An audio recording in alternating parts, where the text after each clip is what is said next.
In June 1972, a woman appeared in Sudarsane Hospital in nothing but a white, blood-covered gown. Now this, in itself, should not be too surprising, as people often have accidents nearby and come to the nearest hospital for medical attention. But there were two things that caused people who saw her to vomit and flee in terror. The first being that she wasn't exactly human. She resembled something close to a mannequin, but had the dexterity and fluidity of a normal human being. Her face was as flawless as a mannequin's, devoid of eyebrows and smeared in makeup.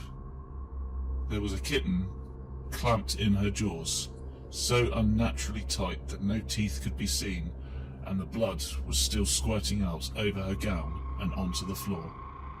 She then pulled it out of her mouth, tossed it aside, and collapsed.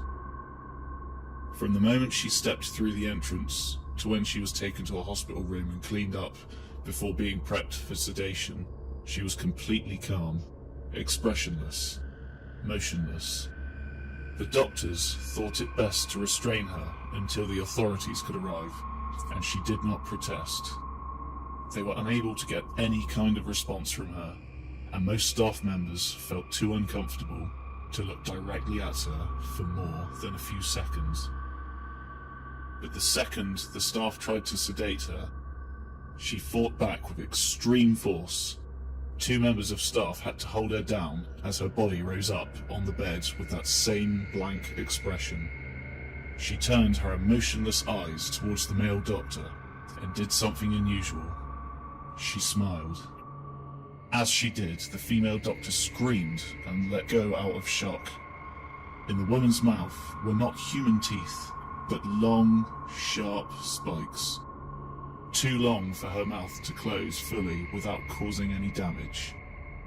The male doctor stared back at her for a moment before asking, "What in the hell are you?"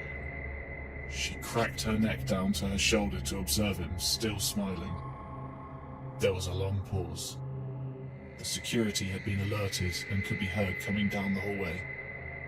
As he heard them approach, she darted forward, sinking her teeth into the front of his throat, ripping out his jugular and letting him fall to the floor, gasping for air as he choked on his own blood.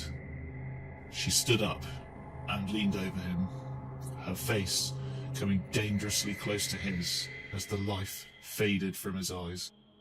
She leaned closer and whispered in his ear, "I am God."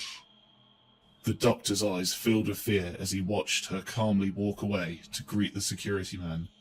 His last ever sight would be watching her feast on them one by one. The female doctor who survived the incident named her the Expressionless. There was never a sighting of her again.